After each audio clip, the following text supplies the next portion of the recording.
Hi guys! In today's video, we're going to go through episodes 5 and 6 of the Meow the Secret Boy K-drama. A bunch of things happened, so let's get right into it. Sola and Hongjo are closer than ever, literally. The episode basically started off by Hongjo confessing, but Sola took it as a joke. The real Gukbong came to the house, but he and Sola didn't meet for a while.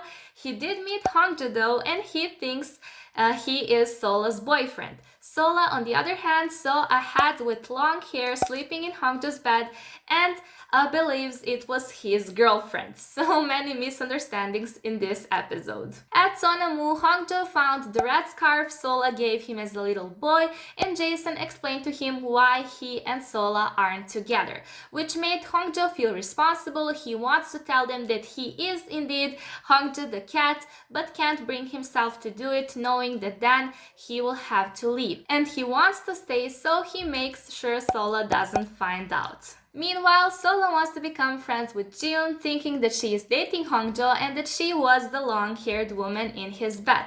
She saw them on a bench together.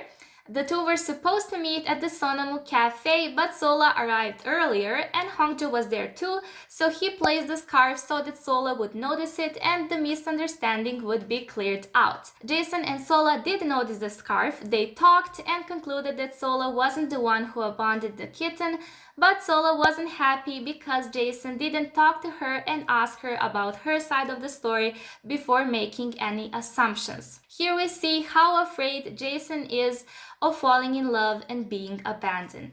Jiun shows up, her and Sola decide to go drinking instead, and they drank a lot. They talked about Jason. Jiun told Sola that she didn't use connections to get her job like everyone thought, that she wasn't dating Hongjo, and then she confessed that she likes Dushik.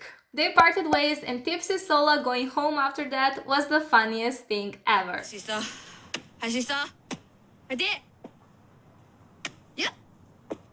Funny turned into cute real fast though, as Hongjo walked her home, making sure she's okay and safe. Hongjo decided not to lie anymore and to tell Sola who he really is, even if that meant leaving her side. He goes to say goodbye to the pastry boy and heads home to finally do it. At that time, Sola finally meets the real Gukbong. They didn't really introduce themselves though, so now she thinks he is Hongjo's friend. The real Gukbong was on his way to another travel adventure. He stops by the Sonamu cafe, and that's when Jason finds out that the real Gukbong is in fact the real Gukbong. Sola was in the middle of telling Hongjo not to leave her and to keep being Gukbong. She found some papers stating that the real Gukbong changed his name to Bong Cruz. She doesn't know the truth yet. When she started falling from all the juice she drank, Hongjo reaches to catch her, but Jason appears. They put Sola to sleep and Jason follows Hongjo to his room. But when he came in, he only saw Hongjo the cat. And that's when Jason started suspecting that Hongjo is indeed a cat. He keeps watching him and tries to find a logical explanation to what he saw, but everything falls into place when Sola, Jason, and Hongjo the cat were at the Sonamu cafe. Jason was just about to tell Sola his Hongjo is a cat theory when a bunch of wood planks started falling right onto Sola. Jason didn't notice it, but Hongjo did, and he sacrificed his secret in order to save her.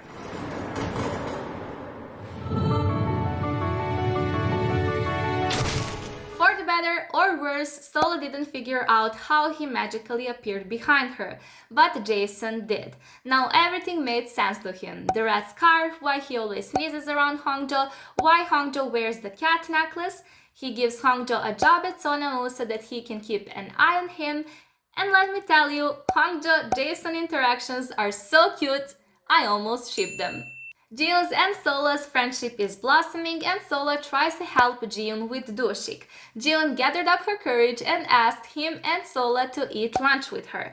That whole day, Dushik was trying to get Jiun to like him, thinking she hates him. Little does he know. Sola leaves them alone at lunch, and that's when Dushik sees his old high school eraser dropping out of Jiun's bag. I wonder who put it there. Hongjo.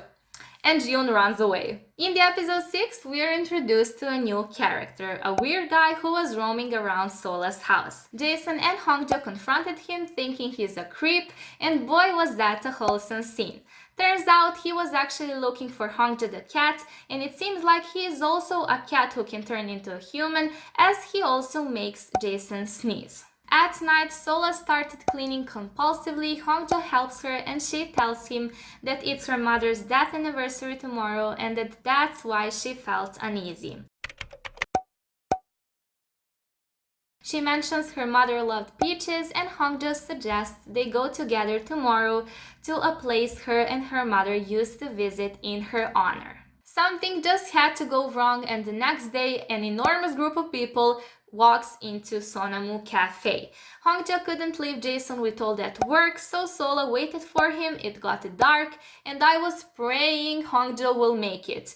But the guy was searching through every market trying to find peaches in winter. Hongjo finally found canned peaches and headed towards Sola, but fell asleep exhausted on a bench and transformed back into a cat. Someone picked him up and it turns out it was the weird new guy. Sola was still waiting for Hongjo when Jason appeared. It is then that she realized who was the one her heart was waiting for. 같이 산 사람이에요, 내가.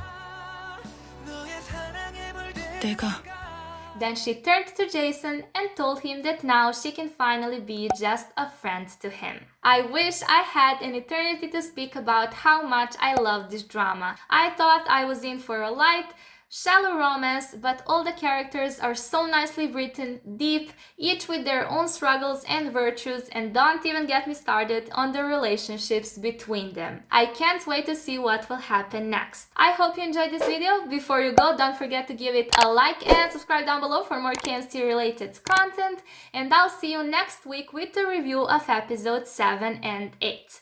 Till next time, bye!